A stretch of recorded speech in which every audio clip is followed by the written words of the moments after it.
नमस्कार. आमच्या या यूट्यूब चॅनलवर आपलं सहर्ष स्वागत आहे. आपण पाहत आहोत की गुण मोजायचे तरी कसे. वधूवर गुणमेलन म्हणजे मुलाचं आणि मुलीचं लग्न लावत असताना हे जमतंय का असं आपण एकदा ज्योतिषाकडे जाऊन बघतो. त्यामध्ये ज्योतिषी तुम्हाला त्या दोघांच्या पत्रिकांचा अभ्यास करून इतक्यापैकी इतके गुण जमतात, समजा 36 पैकी 22 गुण जमतात असं काहीतरी सांगतो. तुम्हाला जर ते बघायचं झालं तर ते कसं असतं, काय असतं हे एकदा तुम्हाला कळलं पाहिजे. या सत्रामध्ये एकूण 8 प्रश्न आहेत. त्यातला पहिला प्रश्न आपण यापूर्वी पाहिला होता की वर्ण म्हणजे काय. आज आपण त्यातल्या दुसऱ्या प्रश्नाचा अभ्यास करणार आहोत. ते म्हणजे काय, वैश्य म्हणजे काय. आता वैश्य हा शब्द आपण मराठीमध्ये वापरतो तर कशासाठी, तरी अमका अमका अमक्या अमक्याला वश आहे. वश आहे म्हणजे तो त्याच्या सांगण्यामध्ये राहतो. मुलगा आईला वश आहे म्हणजे आईनं सांगेल ते काम ऐकतो. इतकी साधी सोपी व्याख्या आहे. मग आता वश हा शब्द जो असतो तो आपण म्हणतो की कोणाच्या तरी आपण ऐकण्यामध्ये म्हणजे त्याला गुरु मानतो आणि त्याचं म्हणणं जे आहे ते आपण स्वीकारतो. इतका साधा सोपा शब्द आहे. मग तो वश इथं कसा दिलेला आहे, पंचांगात कसा आला बघूया आपण. बघा, ह्या अ व क ह ड चक्रामध्ये एकूण 12 राशी दिलेल्या आहेत. त्या प्रत्येक राशीचा एक वैश्य सांगितलेला असतो. मग आपल्याला ते रास जर बघितली, अवकडा चार्ट काढून बघितला तर तुमच्या असं लक्षात येईल की वश्यामध्ये एकूण 5 प्रकारचे वश्य आहेत. म्हणजे कुठले, तर पहिला आहे तो चतुष्पाद म्हणजे 4 पायाचा प्राणी. दुसरा आहे तो मनुष्य म्हणजे आपण 2 पायाचा प्राणी. त्यानंतरचं वश्य आहे जलचर म्हणजे पाण्यात राहणारा प्राणी. वनचर म्हणजे वनात राहणारा म्हणजे जो माणसापासून दूर जायचा प्रयत्न करतो, जो हिंस्त्र आहे, तो माणसात राहत नाही. एकतर तो भित्रा आहे किंवा हिंस्त्र आहे, म्हणून तो वनचर. वनामध्ये चर म्हणजे फिरणारा. आणि कीटक हा जो आहे तो पाण्यातही नाही आणि वनातही नाही. तो मग झाडावर इतर कुठं अमक्या जागी तमक्या जागी असा फिरत राहील. अशा स्वरूपाचे 4 त्यांनी काय केलेलं आहे, याच्यामध्ये वश्य दिलेले आहेत. मग हे वश्य कोणकोणत्या राशींना लागू आहेत, तर त्यांना ते वश्य होतात अशातला अर्थ असेल. बघा, आपण बघा, काही लोकांना कुत्रं पाळण्याचा नाद असतो. काही लोकांच्या घरामध्ये 3-3, 4-4 कुत्री असतात आणि ती आपण म्हणतो तशी आणून पाळलेली असतात असं समजू नका. अहो, त्यासाठी भरपूर पैसे मोजलेले असतात आणि आणल्यानंतर ते मुलांच्या पेक्षा जास्त त्यांच्यावर खर्च करून त्यांना सांभाळत असतात. हा कठला प्रकार आहे. आपण कसं कोणाच्या बंधनात आहोत काय, मग हा एक प्रकारचा वश आहे. आपल्याला ते किंवा त्यांना आपण वश आहोत. तसं चतुष्पाद बैल, गाय, घोडा, त्यानंतर जनावरं, म्हशी पाळणारे लोक आहेत. काहीही आपलं उत्पन्न नाही तरी मांजर पाळणाऱ्या लोकांची संख्या कमी आहे का, आहे. मी तर उंदीर पाळणारे सुद्धा माणूस बघितले. पांढरे उंदीर पाळणारे प्राणी आहेत. आपल्याकडे हे सगळं चालतं आणि ह्या सगळ्यामध्ये आपण काय पाळतो याच्यावरती आपला वश्य कुठला आहे असं अवलंबून असतं. तर हे साधारण राशीवर बसवलेलं आहे. म्हणजे काय, चतुष्पाद ही रास जी आहे ती मेष आणि वृषभ राशीच्या लोकांसाठी आहे. मेष आणि वृषभ राशीचे लोक चतुष्पाद वशामध्ये येतात. मिथुन, कन्या, धनु आणि कुंभ ह्या 4 राशीचे लोक आहेत. हे मनुष्याला वश होतात. ह्यांना मनुष्य भला वाटतो, आपल्याजवळ असावा, सांभाळावा असं वाटतं, त्यामुळे हे मनुष्याला वश आहेत. त्यानंतर कर्क, मीन आणि मकर ह्या 3 राशी आहेत. ह्यांना जलचर वश आहेत. मग ते जलात राहणारे मग कोणतेही प्राणी असतील. त्यानंतर सिंह रास ही वनचर. मुळातच सिंह हा शब्दावरून आपण विचार करत असतो तर तो सिंह वनातच आहे, त्यामुळे वनचर ह्याला काय आहे तर वश आहेत. आणि वृश्चिक राशीला कीटक हा वश्य आहे. त्यामुळे कदाचित तुम्ही बघत असाल त्या त्या राशीचे जे प्राणी दिलेले आहेत ते त्या स्वरूपाचे प्राणी दिलेले आहेत, त्या स्वरूपाचे, आणि त्याच्यावरूनच हे 4 आलेलं आहे. आता आपल्याला हे पटतं का नाही हा भाग नंतरचा आहे, पण आपण अभ्यास म्हणून आपण त्याचा केला पाहिजे. बघा, आता ज्योतिषशास्त्रानुसार वश्य दोष म्हणजे काय, विवाह जुळविताना वधू आणि वर यांच्या राशीमध्ये असलेला शक्ती संतुलनाचा अभाव किंवा विसंगती. शक्ती संतुलनाचा अभाव किंवा विसंगती म्हणतो मी तुम्हाला. जिथं एक व्यक्ती दुसऱ्याचं वर्चस्व गाजवू शकते म्हणजेच नियंत्रणात राहू शकते म्हणजे वश होते. बहुतांश घरामध्ये आपल्याला असं वाटतं की पुरुष स्त्रियांना वश करतो, पण उलटा आहे. स्त्री पुरुषांना वश करून ठेवते, हाही घरात दिसेल आपल्या. मग कोण कोणाला वश आहे हे तुम्ही त्या घरात काही दिवस राहिल्यानंतर तुम्हाला कळेल. म्हणजे कोणाच्या इशाऱ्यावर कोण नाचतंय ह्या गोष्टी ज्या व्यक्तीला समजतात त्या व्यक्तीला हे वश्य म्हणजे काय हे 2 मिनिटात समजेल. 2 मिनिटात समजेल. असं उपहासानं म्हणतात बरं का. वाघ कुणाला भीतो काय? नाही. सिंह कुणाला भीतो काय? नाही. पण निश्चितपणे खरं आहे, वाघ वाघिणीला भीत असला पाहिजे आणि सिंह सिंहिणीला भीत असला पाहिजे. तुम्ही 10 वेळा बघा हे वश्य आहेत का नाही. फिरून फिरून तो तिथंच येणार, दुसरीकडे जाणार नाही. मग हे वश्य प्रकरण आहे का नाही? आहे. प्रत्येक घरामध्ये हे आहे, आपण नाकारू शकत नाही. मग ह्याला आपण काय म्हणतात, ज्यामुळे नातेसंबंधात समस्या येऊ शकतात, याला वश्यकूट असं म्हणतात. म्हणजेच कुठल्या राशी कोणत्या प्राण्याच्या वर्गात मोडतात या आधारे तपासले जाते. त्यात मानव वन्य प्राणी म्हणजे वनचर, जलचर, चतुष्पाद म्हणजे 4 पाय असलेले पण मानवात सहज संचार करणारे प्राणी व कीटक अशा 5 प्रकारात विभागले गेलेले आहे.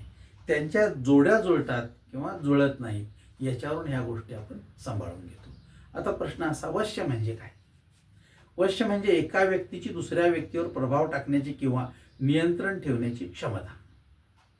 एका व्यक्तीची दुसऱ्या व्यक्तीवर प्रभाव टाकण्याची किंवा नियंत्रण ठेवण्याची क्षमता. मी व्यक्तीबद्दल विचारलं, पण बऱ्याच वेळा व्यक्ती काय आणि प्राणी काय, प्राणीच माणसाला वश करतात. बघा तुम्ही, एखादा शिकारी बसलेला आहे, एखादा हरिण त्याला वश करतं आणि हा वेडा होऊन जातो. बघितल्यानंतर आपल्याला असं दिसतं आपण करत असताना की आपलंही अशीच अवस्था होते.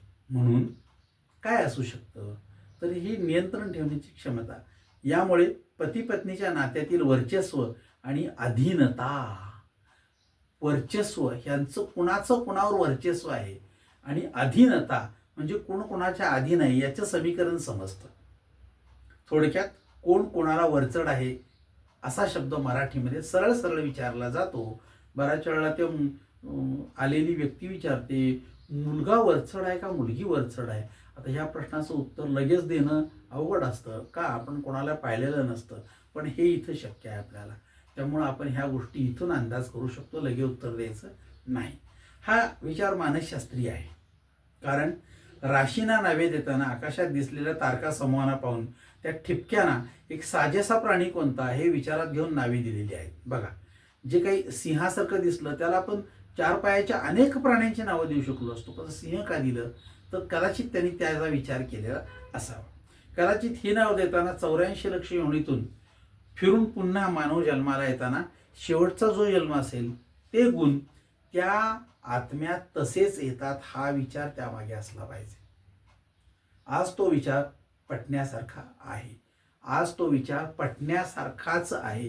याचं कारण असं की तुकारामांची गाथा जर आपण बघितली तर तुकारामांनी ह्या गोष्टी लिहून ठेवल्या, त्या गाथेमध्ये आहेत.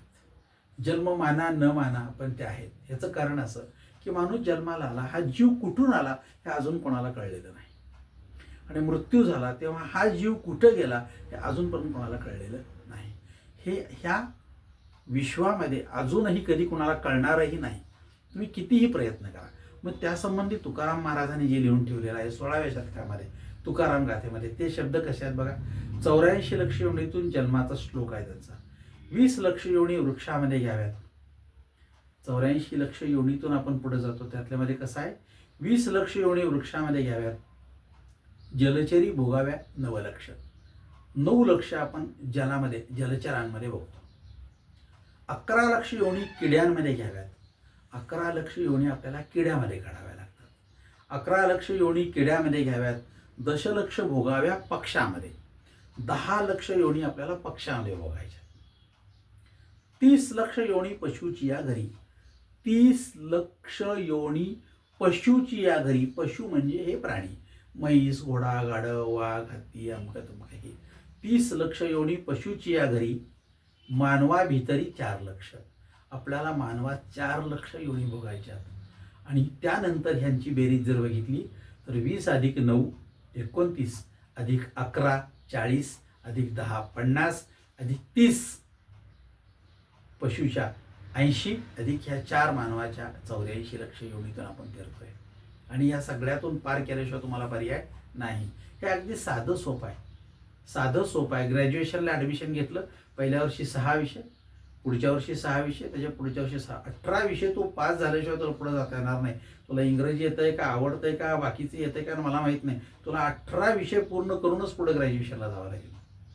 नसलास नापास झाला तर पुन्हा बस, परंतु ते पास झाला पाहिजे. तसे ह्या 84 लक्ष योनीतून तुम्हाला पुढे जावं लागेल तर तुम्हाला पुढचा जन्म आहे.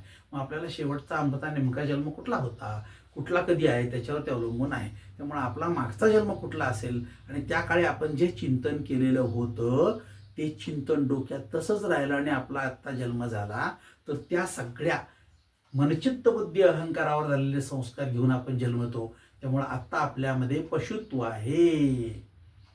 पशुत्व आहे. माणूस जरी असलो तर ते संस्कार तसेच आहेत. त्यामुळं ज्या 14 योनी दिल्यात त्या सगळ्या योनी आपल्याला लागू होतात. कुत्र्यासारखं आपण भुंकतो, कुत्र्यासारखी लाळ घोटतो, कुत्र्यासारखे कोणाच तरी पाय चाटतो, नागासारखे आपण फणा काढतो, नागासारखं कोणाला चावतो, माकडासारख्या उड्या मारतो, सिंहासारखं आपण काय करतो, अकराळ विक्राळपणे जगतो. केस काय कसे काय आपलं आणि वागणं काय आपलं हे असं सगळं प्राण्यासारखं. वाघासारखं आपण काय खातो आपल्याला कळत नाही. हे सगळं असंच आहे आपलं जगणं. लक्षामध्ये मेंढ्यासारखं विचार कुठलाच करत नाही आपण. ह्या सगळ्या योनी आपल्या येतात, आपण त्यातून जगत आहोत.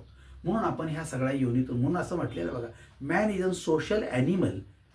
सोशल नाही, काही सोशल आहे, तो समाजात आहे पण नाही. वाघ आहे, पाळलेला आहे, मारत नाही, परंतु तो वाघ आहे. बैल आहे, आम्ही पाळतो पण कधीतरी शिंक खुपसलं की संपला, सामानाशी गोळा करायची.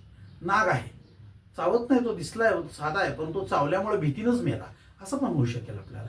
मग आपल्याला मरणासाठी काय किती लहानसा प्राणी लागतो हे आपण कुठं बघितलं, कोरोनामध्ये बघितलं.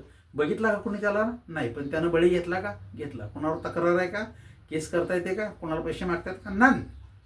आपल्याला हे होऊ शकतं. लहानात लहान प्राणी आपला जीव घेऊ शकतो. म्हणून हा सगळा प्रकार त्याच्यामध्ये खरा आहे. म्हणजे ज्याचा मागचा जन्म होता तो अजूनही या जन्मात तसाच राहता. हे मनचित्त बुद्धी अहंकार यावर संस्कार जात नाहीत. त्यामुळे वश्य चतुष्पाद म्हणजे गाय, म्हैस, शेळी, कुत्रा, गाढव, मांजर, घोडा या पाळीव प्राण्याबद्दल सहानुभूती असणारे लोक. मनुष्य आपले सगळे चांगले असताना तळागाळातील वंचित, आदिवासी, गोरगरीब यांच्यासाठी काळीज तुटते म्हणून काम करणारे जे आहेत ते सगळे मनुष्य चतुष्पाद वश्यामध्ये आले. जलचर म्हणजे सर्प, साती, असरा यांची पूजा करणारे हे सगळे त्याच्यामध्ये आले. वनचर जंगल वाचवा, प्राणी वाचवा हे सगळे म्हणणारे जे आहेत त्यांना वश करणारे हे सगळे आज कोण आहेत? चतुष्पाद वश्य आहेत का? नाही, हे वनचर वश्य आहेत. त्यानंतर कीटक म्हणजे काय? पशु, पक्षी, कीटक यांच्यावर संशोधन करून पक्ष्यांना घरटी, पाणी, अन्न देणारे, कबुतरे पाळणारे, पोपटांना जीवदान देणारे हे सगळे लोक आहेत. हे कीटक वश्य असे म्हणतात आपण त्याला. मग आता याच्याबद्दल आपण विचार करणार आहोत की हे 2 पैकी मार्क आहेत. मग हे 0, अर्धा, 1 किंवा 2 असे मार्क दिले जातात. म्हणजे आता इथं खरं तर 1 नंतर 2च्या मध्ये 1.5 दिलं असतं चाललं असतं, पण नाही दिलेलं त्यांनी. म्हणजे 0, अर्धा, 1 आणि 2 यापैकी मार्क दिले जातात. आणि यामध्ये आपण बघतो आहोत वर मुलगा कुठला आहे? च, मा, ज, व, की. म्हणजेच इथं दिलेलं सगळं आहे बघा. हे च म्हणजे काय तर चतुष्पाद, मा म्हणजे मानव, ज म्हणजे जलचर, व म्हणजे वनचर आणि की म्हणजे कीटक. मुलगी पण इकडेच आहे. च, मा, ज, व, की याप्रमाणे. आता आपण हे सगळं बघितलं तर हे राशीवर अवलंबून आहे. राशीचक्रामध्ये जी रास असते तिच्या खाली राशीचं नाव दिलेलं असतं, तिच्या खाली आपल्याला हे दिलेलं आहे. त्याप्रमाणे आपण हे मोजणार आहोत. आणि मग राशीच्या खाली अवकाळा चार्टामध्ये जे रास असते त्या राशीच्या नावाच्या खाली तुम्हाला इथं वश्य काय आहे हे शब्द सांगितलेला असेल. मग तो जलचर आहे का, वनचर आहे का, कीटक आहे का, मानव आहे का, चतुष्पाद आहे हे आपल्याला कळतं. मुलाच्या राशीप्रमाणे आणि मुलीच्या राशीप्रमाणे.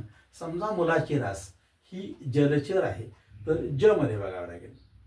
आणि मुलीची रास जी आहे ती चतुष्पाद म्हणजे वृषभ आहे समजा आपण म्हटलं तर चतुष्पाद.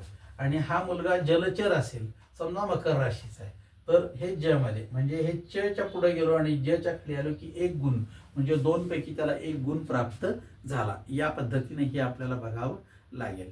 आणि या पद्धतीनं आपण बघितलं तर मुलाचं वेगळं आणि मुलीचं वेगळं असं येत नाही. समजा चुकून मी या बाजूला मुलीचं आणि या बाजूला मुलाचं बघितलं तरी पण मला तेवढेच गुण मिळतात. कारण काय, तर हे इतकं सुंदर पद्धतीनं मांडलंय, त्याला मॅट्रिक्स असं म्हणतात. हे कुठून इकडून इकडून बघितलं आपण तर तुम्हाला हे लक्षात येईल की हे सगळं सेम आहे. चुकून जरी उलटं बघितलं तर तेवढंच मिळणार तुम्हाला गुणात फरक पडणार नाही. इतकं व्यवस्थित त्याची मांडणी केलेली आहे. म्हणजे चुकले विकले तरी सुद्धा आपल्याला लक्षात येतं की आपण चुकलो तरी ते बरोबर आपल्याला तिथंच आणून सोडतंय. इतकी सुंदर व्यवस्था याच्यामध्ये केलेली आहे.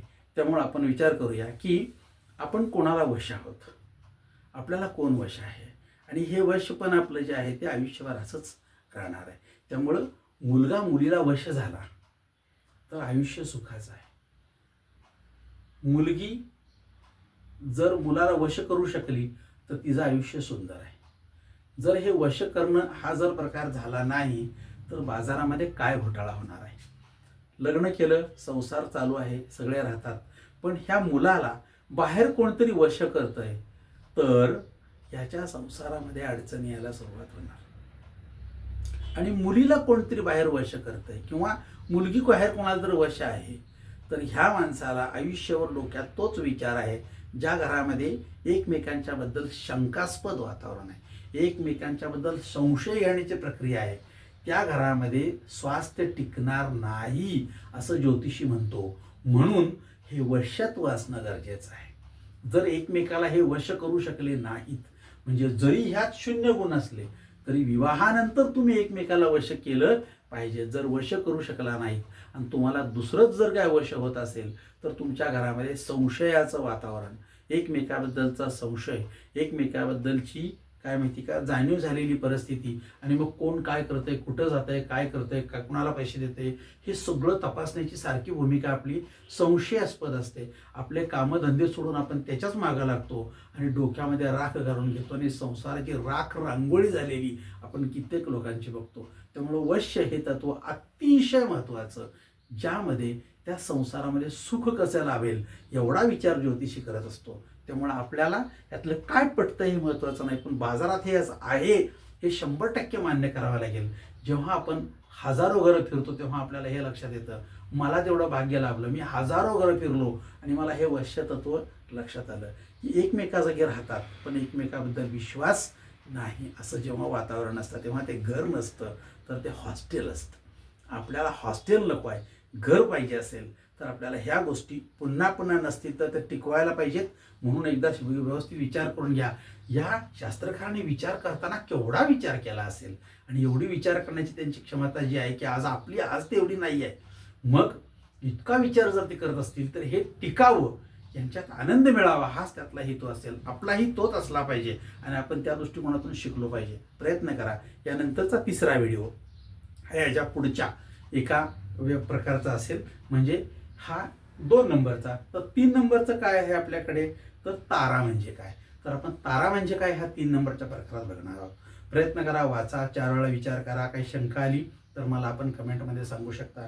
व्हिडिओ आवडला लाईक करा, शेअर करा, सबस्क्राईब करा. नाही आवडला तर काहीही केलं नाही तरी सुद्धा मला आवडेल, कारण तुमच्यावर सक्ती तर नाहीच नाही, पण तुम्ही हे शिकणं, बाजारात ह्या गोष्टी होणं, ह्या सगळ्यात महत्त्वाच्या गोष्टी वाटतात. प्रयत्न करा आणि चांगलं शिका, जेणेकरून तुम्हाला आवडेल इतपत आपण ह्या सगळ्या गोष्टींचा अभ्यास करूया. आभारी आहे.